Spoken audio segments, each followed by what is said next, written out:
Let's टॉकच्या 5व्या भागात मी पुन्हा एकदा सगळ्यांचं स्वागत करतो. आज थोडीशी गणसंख्या कमी आहे नेहमीपेक्षा. कारण बऱ्याच जणांनी कळवलं होतं मला, की काही अपरिहार्य कारणामुळे ते बिझी आहेत. सो ते अटेंड करू शकणार नाहीत. पण माझे एक सहकारी जे आहेत, ज्यांचा इथं विशेष उल्लेख करावासा वाटतो, ते आज नाही आहेत आपल्या इथे. कारण ते सध्या प्रवासात आहेत. पण त्यांनी सांगितलं का ग तिला? इन्सिस्ट केलं होतं, की मी माझं रेकॉर्डिंग YouTubeवर टाकावं आणि ही लिटरली पर्स्यूड मी आणि त्यांच्या सततच्या यू नो त्या पर्सिस्टन्समुळे माझ्या मुलांच्या सहकार्याने मी ते YouTube चॅनल सुरू करून त्याच्यावर ते टाकलेलं आहे. डॉक्टर श्रीकांत सर आज जॉईन नाही झालेले. ते प्रवासात आहेत. पण जनरली ते नेहमी असतात. Okay. So to start with आपण जो अँगर हा विषय सुरू केला होता, त्याचे 3 भाग आपण करायचं ठरवलं होतं. त्यातला पहिला भाग ऑलरेडी झालेला आहे. तो आपण YouTubeवर अपलोड पण केलेला आहे. आज भाग 2 आहे. हा पण उद्यापर्यंत मी YouTubeवर अपलोड करीन.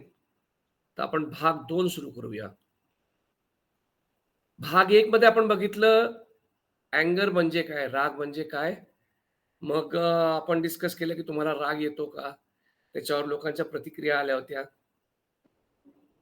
देन कोणावर राग येतो का कोणावरही येतो? यावरही आपण थोडंसं डिस्कशन केलं होतं. आणि मग आपण रागामागची कारणं शोधायचा प्रयत्न केला होता. आणि ती बरीच कारणं आपल्याला नंतर सापडली होती. नंतर आपण रागानंतरची मनस्थिती काय होती? हे एक आपण डिस्कस केलं होतं.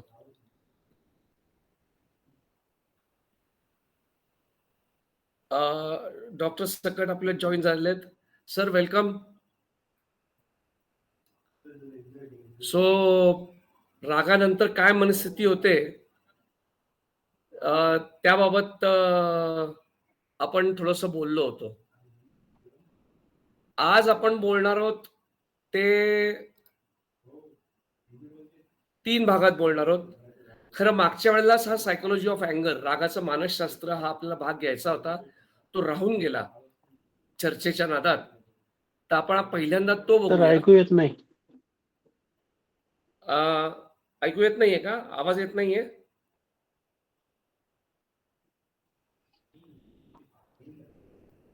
हॅलो. येतोय ना? हो सर, मला पण येतोय येतोय. आशिष, आवाज येतोय. हा. येतोय आवाज. ओके. सोमवंशी सर माईक बंद करा, म्यूट करा, मग कदाचित तुम्हाला हे होईल. माईक म्यूट करून बघा सर. ओके. सो आपण आजच्या भागात रागाचं मानसशास्त्र पहिल्यांदा बघणार आहोत. नंतर रागाची पटलं म्हणजे लेयर्स, ते लेयर्स काय आहेत ते आपण थोडंसं समजून घेणार आहोत. आणि मग रागाच्या विविध पातळ्या काय आहेत? कारण आपण जेव्हा राग या विषयावर डिस्कस करतो तेव्हा आपण प्रत्येक वेळेला म्हणतो की तो इतका रागवला होता, त्याची तळपायाची आग मस्तकाला गेली होती वगैरे. तर एक्झॅक्टली रागाच्या या पातळ्या काय काय आहेत, तर त्याविषयी आपण थोडंसं बोलणार आहोत. सो टू स्टार्ट विथ रागाचे मानसशास्त्र.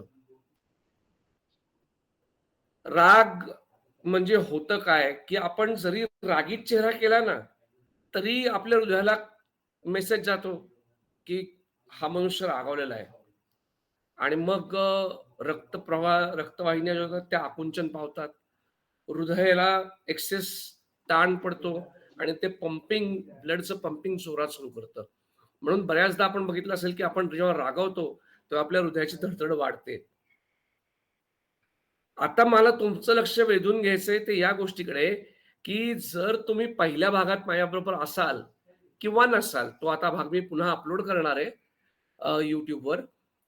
तर स्ट्रेस बाबत जेव्हा मी बोललो होतो, तेव्हा स्ट्रेसमध्ये सुद्धा हीच काहीशी प्रतिक्रिया होत असते. जी प्रतिक्रिया राग व्यक्त करत असतं हृदय त्यावेळेला किंवा शरीर म्हणा किंवा मेंदू म्हणा, तर तीच प्रतिक्रिया रागाच्या वेळेलाही होत असते. आता यातलं डायजेस्टिव्ह सिस्टम, ब्रेन, किडनीज ह्याची फंक्शन्स आपण सोडूया.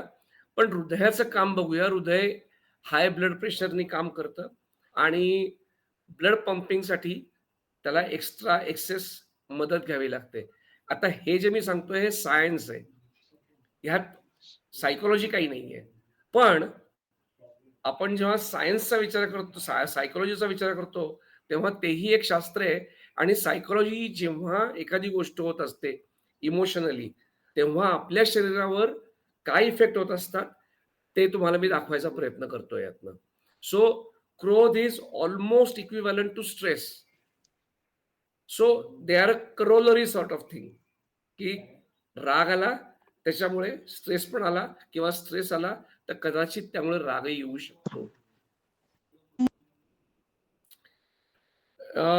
जेव्हा आपण लेयर्स ऑफ अँगरचा विचार करतो, म्हणजे रागाची पटलं. सो रागाची पटलं म्हणजे कसं, की आपण जेव्हा एखादा कांदा सोलतो ना किंवा कोबी सोलतो, तर कसं आपण त्याच्या आत, आत, आत, आत जाऊन बघायचा प्रयत्न करतो. तसं जर आपण क्रोधाच्या किंवा रागाच्या गाभ्यात जायचा प्रयत्न केला ना, तर आपल्या लक्षात येतं, की रागाच्या आत काही इमोशनल्स आहेत, काही भावना आहेत.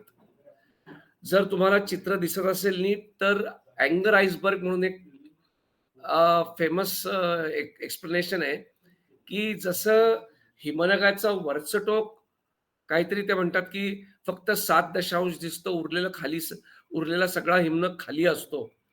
तसं फक्त आपल्याला वर राग दिसत असतो. त्याच्या खाली ज्या भावना आहेत, त्या आपल्याला दिसत नसतात. मी थोडासा त्याचा अभ्यास करायचा प्रयत्न केला, की रागाच्या खालच्या लपलेल्या भावना काय आहेत? तर त्या जेव्हा मी वाचत गेलो, तर त्या भावना काय होत्या? तर भूक, भावना दुखावणे, दुःख, जेलसी म्हणजे द्वेष किंवा हेल्पलेसनेस किंवा दुर्लक्षित केलं गेलं असेल तर किंवा एकटेपणा आला असेल तर. काही वेळेला भीती बरं का, भीती, काळजी यातनं सुद्धा राग निर्माण होतो. अपराधीपणाची भावना, पेन म्हणजे वेदना ह्यातनं रागाचं निर्माण होत असतो आणि सगळ्यात खाली भीती. आपण मागच्या भागात बघितलं होतं, की रागाचं उगमस्थान हे भीती आहे आणि मग त्यातनं सगळ्या रिएक्शन्सना सुरुवात होत असते. पण तसं बघायला गेलं तर सगळ्याच इमोशन्सची सुरुवात भीतीने होतं बरं का. कारण आपण फ्लाइट आणि फाईट हे जे आपलं रिएक्शन म्हणतो, ती सुरुवातच त्यांनी होत असते. सो ही जी रागाच्या लेयर्स आहेत, ह्या जेव्हा आपण समजून घेतो, तेव्हा कदाचित आपण आपल्या रागाचं मूळ शोधू शकतो. कारण एखाद्या गोष्टीचं मूळ जर समजलं, तर त्याच्यावर कंट्रोल करणं, त्याच्यावर उपचार करणं, त्याच्या बाबत मदत घेणं, हे जास्त सोपं होतं. आणि जितक्या लवकर आपल्याला ही पटलं, ही लेयर्स समजून घेता येतात, तर त्यावेळेला त्या परिस्थितीत रागावर कंट्रोल हा जास्त सोपा होत जातो, असं मला वाटतं. ओके. रागाच्या पातळीवर बद्दल बोलताना मी अजून एक थोडंसं एक्सप्लेन करायचा प्रयत्न करतो. सॉरी. हां. तर मी या काही पातळ्या लिहिल्या होत्या,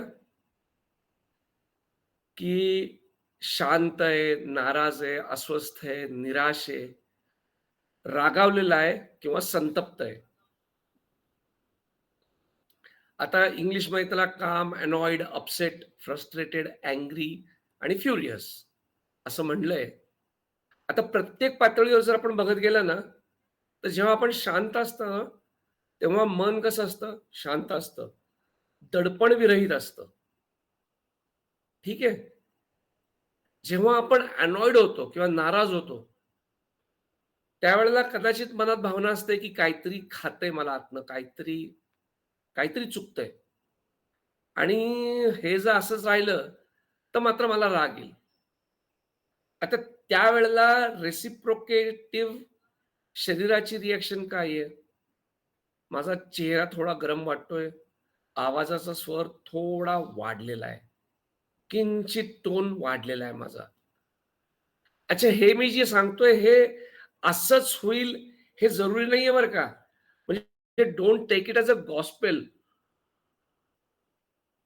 ही मी एक मांडणी केली आहे फक्त, की कदाचित असं होऊ शकतं आणि तुम्ही जर तुम्हाला कोरिलेट करता आलं एखाद्या वेळेला सिच्युएशन, ज्या सिच्युएशनमध्ये तुम्ही रागावलेला आहात किंवा रागावलेला होता, तर त्यावेळेला कदाचित तुम्हाला आठवेल, की येस, या थोड्याशा गोष्टी झालेल्या अस असतील. म्हणजे मी असं म्हणत नाही, की ह्याच गोष्टी झालेल्या असतील. कारण कसं असतं, आपण राग हा फार पटकन येतो आपल्याला. आपण म्हणतो, एका झटक्यात चिडलो मी. तर तो एक झटका नसतो बरं का. त्याच्यामागे ह्या सगळ्या स्टेप्स असतात. ह्या सगळ्या स्टेप्समधनं आपण जात असतो. फक्त आपण रिअलाईज करत नसतो कदाचित. मग आपण अस्वस्थ असतो, की कशावर तरी मी नाखुश आहे. माझा अपेक्षाभंग झालेला आहे किंवा मी दुःखी पण आहे. आता त्यावेळेला माझा चेहरा आणि आवाज हे दोन्ही राग दर्शवतायत. म्हणजे माझ्या कपाळावर आठ्या असतील, माझा आवाज थोडासा अजून वाढलेला असेल आणि मला हे जाणवतंय, की मी शांत नाहीये. अच्छा यात हे जे मी सांगतोय, याबाबत जर तुम्हाला सांगायचं असेल तर प्लीज मला इथं स्टॉप करून सांगा बरं का. कारण जसं मी आधीपासून म्हटलं, की हे सगळं आपण सगळे मिळून शिकतोय. म्हणजे मला सुद्धा यातनं शिकायला गोष्टी मिळतायत. तर त्यामुळे तुमचे एक्सपिरियन्सेस जे असतात, हे माझ्यासाठी पण फार महत्त्वाचे असतात. मी ते नोट डाउन करत असतो आणि त्याचा वापर मला पुढे-मागे कुठे ना कुठेतरी करता येत असतो. So it is important. Okay. Uh, तर you are most welcome to interrupt me and speak. Mahavir sir join झालेत. Welcome Mahavir sir. थोडेसे लेट झालेत, पण काय हो. हरकत नाही. Thank you sir. सॉरी बाहेर होतो जरा. नाही, काय हरकत नाही. YouTubeवर बघू शकता उरलेला भाग. आता ओके, जॉइन ओके. केलेत, तर आता इथनं पुढे बघूया. Okay, so okay sir. Okay. जसं मी तुम्हाला सांगत होतो, की जर तुम्हाला काही यात हां, हां, अश्विनी मॅडम. सर तुम्ही जे आता आईसबर्ग दाखवला ना, सो इफ हां, देर इज एनी पॉसिबिलिटी की त्याच्याही रूट कॉज मध्ये ओके जे आपण फिअर बघतो आहोत these are all like emotional आपले जे आउटबर्स्ट होतात ते but is there is a possibility of being over पॉझेसिव्हनेसने किंवा आपण म्हणतो ना इमोशनल अटॅचमेंट जास्त असल्यामुळे that can lead to these emotions means these things what you have mentioned here like fear being हां. afraid jealousy okay feeling of loneliness worrisome this can even a pain Ashwini exactly तुला काय म्हणायचंय, की की पॉझेसिव्हनेसमुळे over अँगर होऊ शकतो का? पॉझेसिव्हनेस over over पॉझेसिव्हनेस पॉझेसिव्हनेस. मुळे हा हे जे अँगरचे जे आस्पेक्ट आपण बघतो आहोत ओके हां. जे फिअर आहे म्हणा अफ्रेड वाटणं गिल्ट वाटणं इग्नोरंट वाटणं तर हे जे बाकीचे इमोशन्स आहेत या म्हणजे या आईसबर्ग फिअरच्या खाली बेस लेवलला ओव्हर पॉझेसिव्हनेस किंवा एक्सेसिव्ह अटॅचमेंट हे असू शकतं का बरोबर आहे ना. पण अटॅचमेंटमुळे काय होतंय, कदाचित हा जर तो किंवा ती व्यक्ती सोडून गेली, तर मी लोनली आहे. हा तेच तेच मला ओव्हर म्हणायचं सर की पॉसेसिव्हनेसमुळे ती व्यक्ती जर माझ्याकडे दुर्लक्ष करत असेल तर I am getting ignored. Exactly so eventually that is the reason for these emotions. yeah You're that's what getting I my point? wanted to ask you. Yes हा, that's what I ते wanted to ask you reason that होऊ शकतं. So the बोलतात ना म्हणजे त्याचे रिपरकेशन्स म्हणून हे इमोशन्स येस, बिलकुल येऊ शकतात. राईट. बिलकुल बिलकुल 100%. फक्त त्या इमोशन्स मधनं आपल्याला राग येतोय. ओव्हर पॉसेसिव्ह होत म्हणून आपल्याला राग येत नाहीये. ओव्हर पॉसेसिव्हनेस मुळे आपल्याला जी भीती वाटतेय की ती व्यक्ती आपल्यापासून दूर जाईल किंवा ती दुसऱ्याची जास्त बोलली किंवा तिने माझं फिलिंग हर्ट केलं, तर यातनं जे होतंय त्यांनी आपल्याला राग येतोय. Right sir. Right. Okay, thank you. Thanks. Let's move ahead. So आपण निराशापर्यंत पोहोचलो होतो की मला जे हवंय ते मिळत नाहीये, मी अस्वस्थ आहे, मी प्रयत्न करणं सोडून देऊ का, म्हणजे मी फ्रस्ट्रेशन लेवलला पोहोचलोय. आता यावेळेला माझा चेहराच नाही तर शरीराचं तापमान पण वाढलेलं आहे आणि माझी देहबोली ना निराशा दर्शवतीये. ठीक आहे. जस्ट थोडासा मी आय गो अस्ट्रे, म्हणजे थोडासा ट्रॅक बदलतो. 4-5 महिन्यापूर्वी विराट कोहली जेव्हा ऑस्ट्रेलियात खेळत होता आणि प्रत्येक वेळेला आउटसाइड द ऑफ स्टंपला टच करून आउट होत होता, तेव्हा बाहेर जाता तो बॅटीला आपटत होता, राग दाखवत होता. So it is something like की दॅट अँगर was basically because of frustration, की ह्या गोष्टी तो परत परत ती चूक करत होता. आता त्याला जे हवंय, त्याला जी कन्सिस्टन्सी हवी आहे ती त्याला मिळत नव्हती. ठीक आहे ना. आजकाल तुम्हाला कदाचित कल्पना असेल, सगळ्या स्पोर्ट्स टीम्स त्यांच्याबरोबर एक काउन्सिलर येतात बरं का, सायकोलॉजिकल काउन्सिलर. तो कदाचित डॉक्टरही असू शकतो किंवा मग स्पेशल काउन्सिलर असू शकतो, ज्याचं काम असतं की या खेळाडूंना जर ते डिप्रेस होत असतील, बेसिकली त्याला डिप्रेस होऊ न देणं हेच त्याचं काम असतं. कारण जेव्हा एखाद्याचा परफॉर्मन्स होत नसतो त्यावेळेला तो डिप्रेशनमध्ये जाण्याची शक्यता खूप जास्त असते. It is something parallel. जे अश्विनीचं उदाहरण होतं, तू म्हणली होतीस तसं, की अटॅचमेंट खूप आहे त्या गेम बाबत, पण माझ्याकडनं परफॉर्मन्स होत नाहीये. मग तो जो राग येतो ना, तो आतल्यात खायला लागतो आणि त्यांनी परफॉर्मन्स वाढत नाही बरं का, उलट अजून खराब होतो. So there you require a psychologist, there you require a counsellor, एक समुपदेशक जो त्याला समजावेल, त्याला परत आपण जसं म्हणतो ना माणसात घेऊन येईल. सीबीएसई आणि आयसीएसईच्या शाळांमधनं सायकोलॉजिस्ट म्हणजे समुपदेशक हा कंपल्सरी केलेला आहे. महाराष्ट्रात पण आहे तसं, पण बऱ्याच शिक्षकांवर ही जबाबदारी टाकलेली आहे. महावीर सर आहेत, त्यांनाही कल्पना याची की ते शिक्षकांवरच जबाबदारी ही टाकलेली आहे की मुलांमधला राग, मुलांमधला अस्वस्थता, मुलांमधलं डिप्रेशन हे शक्य तेवढं दूर केलं जावं. यासाठी शाळातनं काउन्सिलिंग करणं हे आता आवश्यक झालेलं आहे. Okay, let's not change the subject. पुढची स्टेज येते की अँग्री, प्रॉपर रागावलेला. आता मी खूपच अस्वस्थ आहे, दिस इज पेनफुल आणि मी विचार करू शकत नाहीये आणि त्यावेळेला असं वाटतं की मला माझ्या भावना व्यक्त करायच्या आणि त्यावेळेला कुणी असलं समोर तर भगवान उसे बचाए. जर त्यांनी समजून घेतलं, जसं मागच्या एका भागात पूनम मॅम होत्या आपल्याबरोबर, त्या म्हणल्या होत्या की जेव्हा मी चिडते तेव्हा नवरा शांत राहतो, जर दोघेही चिडलेलो असू तर भांडी फुटून जातील. So exactly that is the stage. आणि त्यावेळेला शरीर काय करतंय, it has reach that level of अँगर. हृदय जोरजोरात धडधडतंय, मी जबडा आणि मुठी आवळून घेतल्यात. I am just giving one hypothetical example. जरुरी नाहीये की हीच रिॲक्शन झाली पाहिजे, पण एक मी उदाहरण देतोय. आणि जेव्हा एक लास्ट स्टेज मी दाखवली आहे संतप्त, की जिथं माझ्या रागाचा विस्फोट झालेला आहे, त्या ठिकाणी माझं मन रागाने भरून केलंय.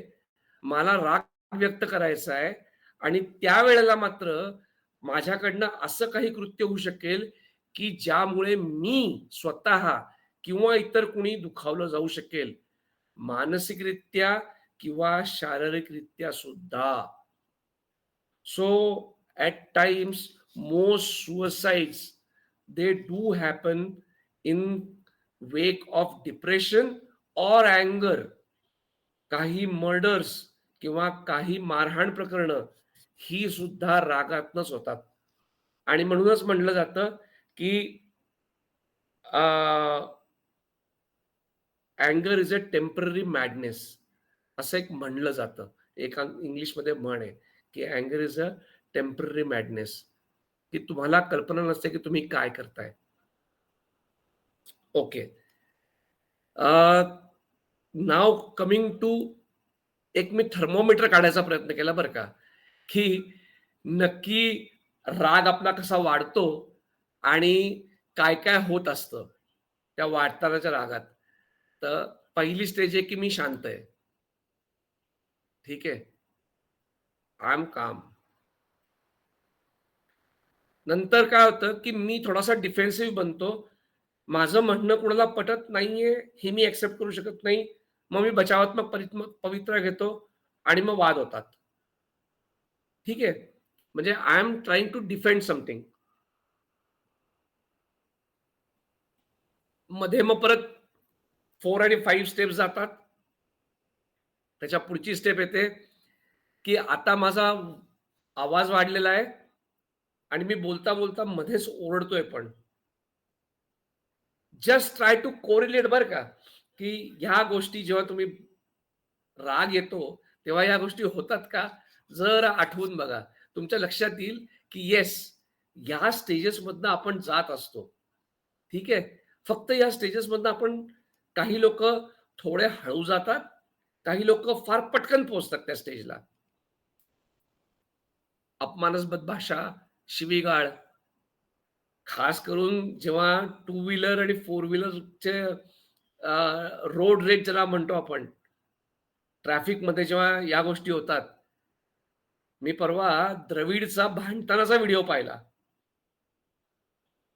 द्रविड, ज्याला मिस्टर कूल म्हणलं जातं, तो रिक्षावाल्याशी भांडत होता बेंगलोरच्या ट्रॅफिकमध्ये. मध्ये एक जाहिरात आली होती की द्रविड भांडतोय. म्हणजे ती जाहिरात होती, खरं तर गंमत म्हणून घेतली. पण परवा मी खरा व्हिडिओ पाहिला की जिथला तो चिडलेला होता.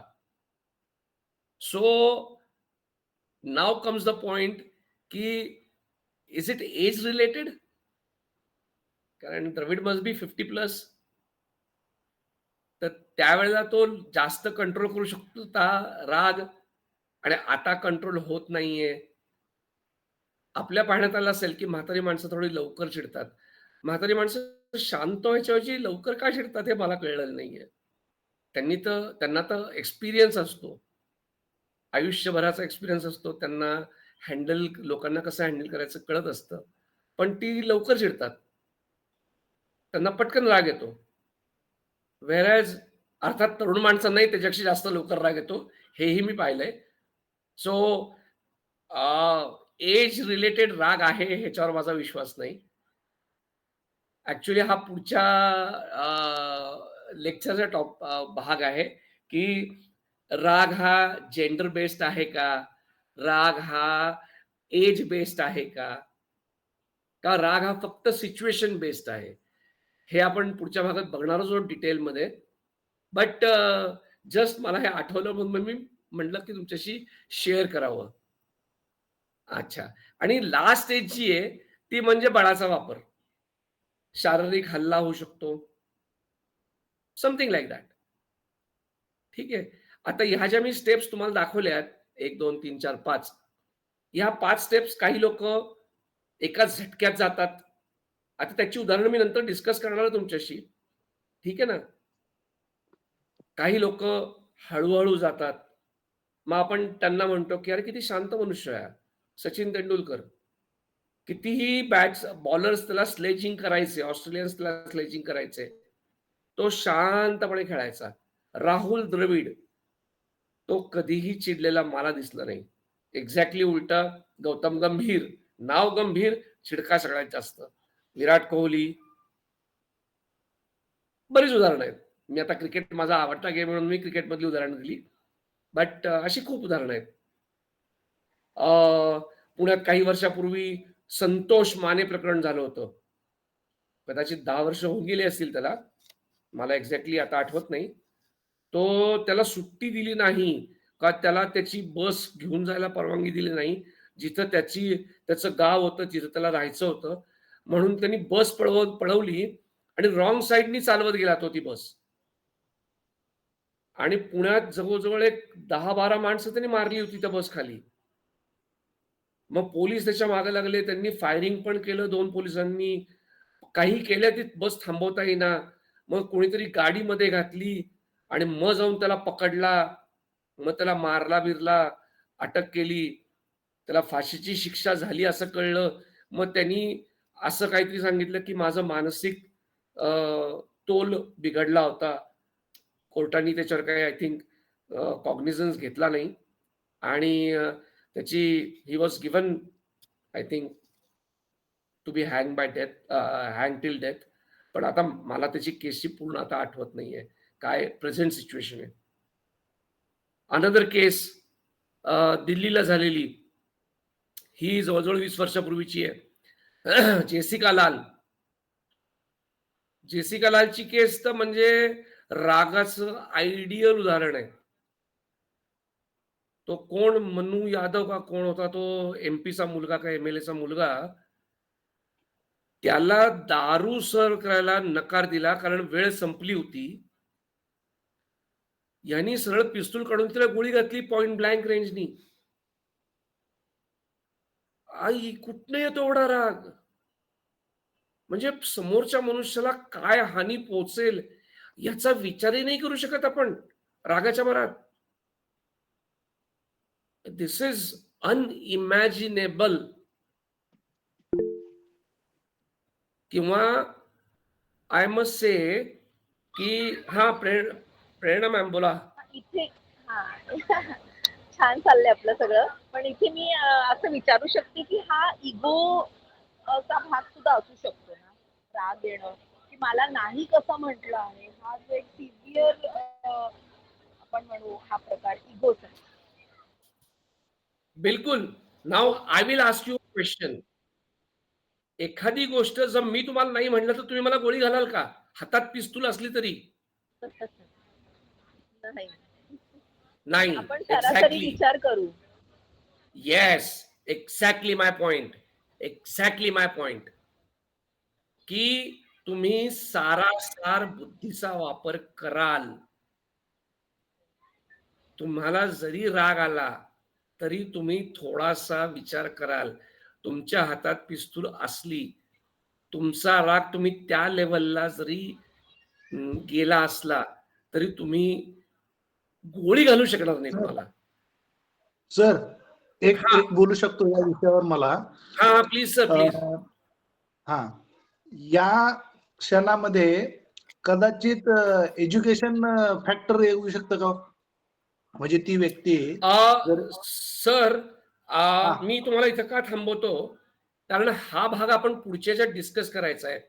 याच्यात एज्युकेशन येतं, संस्कार येतात, सोशल बॅकग्राऊंड येतं, खूप गोष्टी येतात.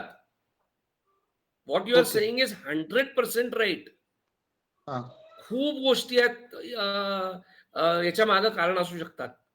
त्याला लहानपणापासून त्याचं काय म्हणतो आपण त्याला संगोपन कसं झालंय, हाऊ वॉज दॅट गर्ल और boy was raised. Ego pamper. हा येस, नॉट ओनली पॅम्परिंग, पण त्या गोष्टी अवेलेबल होता का? काय झोपडपट्टीतली मुलं नाही मारामारी करत, डोकं फोडत एकमेकांची. मग त्यांना कोण पॅम्पर करत असतं? So it is not only की pampering, it is not only pampering, it is lot of things. खूप गोष्टी आहेत ज्या या या यु नो या स्टेज पर्यंत आणतात. तो आपण पुढच्या भागात डिस्कस करायचा आहे, म्हणून मला ते इथं आत्ता त्यात मी वेळ घालवत नाहीये सर. ठीक आहे. Okay okay sir, okay. हा, सो नाव कमिंग टू की या रागाचे काय काय परिणाम आहेत बरं का, जे तुमच्या शरीरावर होतात. पोटदुखी, पचनाचे विकार, मायग्रेन, एक्झिमा किंवा त्वचा विकार. बऱ्याच जणांना रॅश येतं रागवलं की. येते असतं का माहित नाही. हार्ट अटॅक किंवा हार्ट ट्रबल्स. ऑब्व्हियसली तुम्ही जेव्हा रागावता तेव्हा हृदय जोराने पंप करायला लागतं ना. So it is bound to happen. आणि डिप्रेशन. आता हे एवढेच परिणाम नाही आहेत बरं का.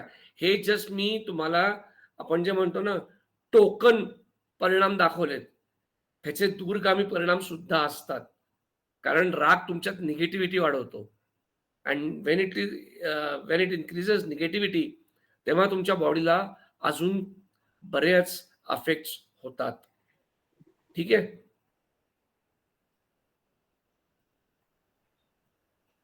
नाव कमिंग टू माइंड. तुमच्या मनावर काय परिणाम होतात,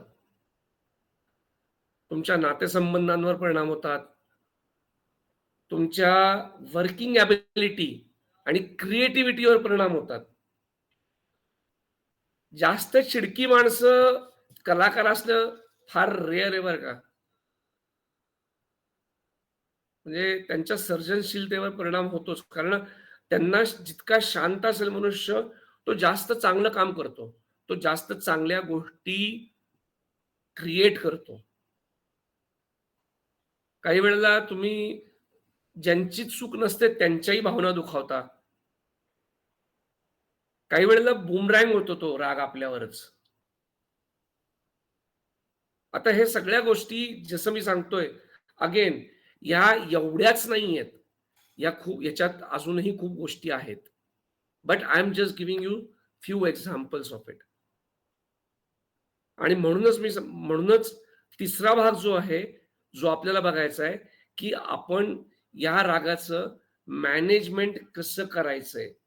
so that is more important की राग आपण समजून का घेतला पाहिजे, रागाच्या लेवल्स का समजून घेतल्या पाहिजेत,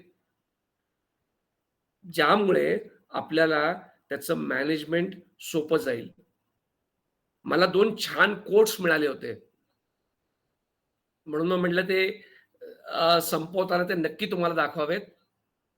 for every minute you remain angry, you give up 60 seconds of peace of mind.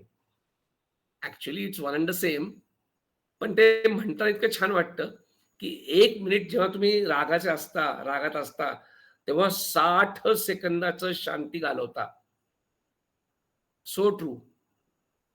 आणि भगवान महावीर बुद्धांचं एक हे आहे, भगवान बुद्धांचं फेमस वाक्य आहे की होल्डिंग ऑन टू अँगर is like drinking poison and expecting other person to डाय.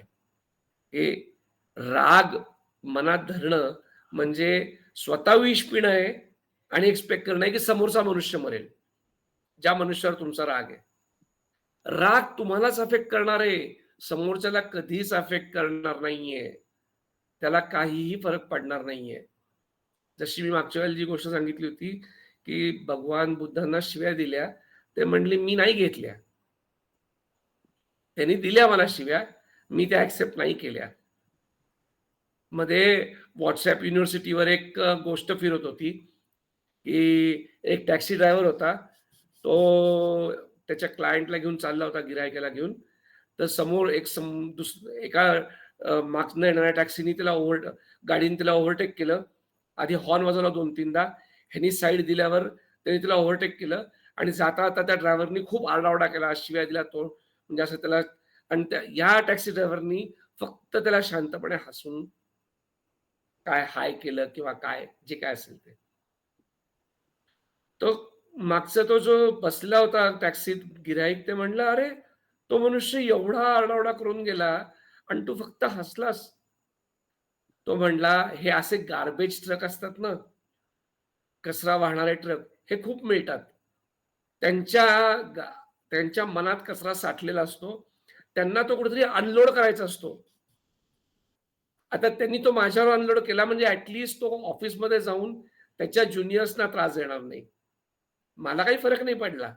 मी फक्त हसलो. पण आता तो मनुष्य थोडा शांत झालेला असेल. ठीक आहे. So important thing to understand is की आपण त्या अँगरला किंवा समोरच्याच्या रागाला आपण कसे प्रत्युत्तर देतोय, हे जास्त महत्वाचं आहे. तसंच आपण आपला अँगर कसा मॅनेज करायचा आहे, ते आपण पुढच्या भागात बघूया. For now, thank you very much.